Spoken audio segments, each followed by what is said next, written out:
असम में गृह मंत्री अमित शाह ने जेडीएस के सांसद प्रज्वल रेवन्ना पर जवाब देते हुए कहा कि ये सहन नहीं किया जा सकता। बीजेपी मातृशक्ति के साथ खड़ी है। इसके साथ ही शाह ने कांग्रेस पर भी सवाल उठाते हुए कहा कि कर्नाटक में कांग्रेस की सरकार है तो अब तक कार्रवाई क्यों नहीं की। उन्होंने कहा कि कार्रवाई हमें नहीं करनी है।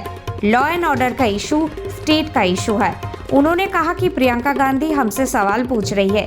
मैं उनसे कहना चाहता हूं, मुझसे और पीएम मोदी से सवाल पूछने की जगह आप कर्नाटक के कांग्रेस के सीएम और उप मुख्यमंत्री से सवाल पूछिए। शाह ने कहा कि हम जांच के पक्ष में हैं। उनका बचाव कर रहे हैं। देखिए, श्री रेवन्ना का जो समाचार पत्रों में और चैनलों में चल रहा है वो बिल्कुल आघातजनक है। ऐसा सहन किया ही नहीं जा सकता और भारतीय जनता पार्टी का स्टैंड बहुत स्पष्ट है। हम देश की मातृशक्ति के साथ खड़े हैं, देश की नारी शक्ति के साथ खड़े हैं। नरेंद्र मोदी जी का पूरे देश को एक कमिटमेंट है कि कहीं पर भी मातृशक्ति के अपमान को सहन नहीं किया जाना।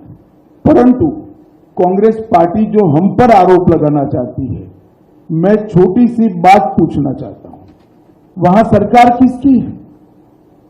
सरकार कांग्रेस पार्टी की है। फेक वीडियो आपके ध्यान में ही होंगे क्योंकि टाइम पर रिलीज किए गए हैं। और अब तक कार्यवाही कांग्रेस पार्टी ने क्यों नहीं की?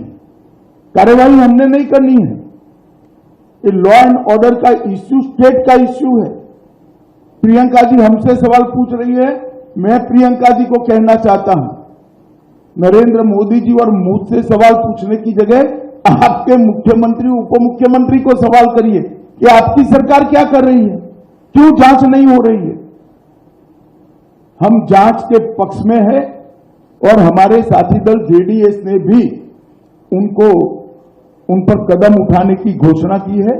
आज शायद उनकी कोर कमेटी की मीटिंग है और कदम उठाए भी जाएंगे। इस प्रकार की घटनाओं को सार्वजनिक जीवन में, समाज में या निजी तौर पर कहीं पर कोई स्थान नहीं होना चाहिए।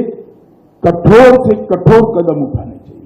ये भारतीय जनता पार्टी का स्टैंड अफर है और उसमें कोई कंफ्यूजन भारतीय जनता पार्टी में किसी स्तर पर नहीं है।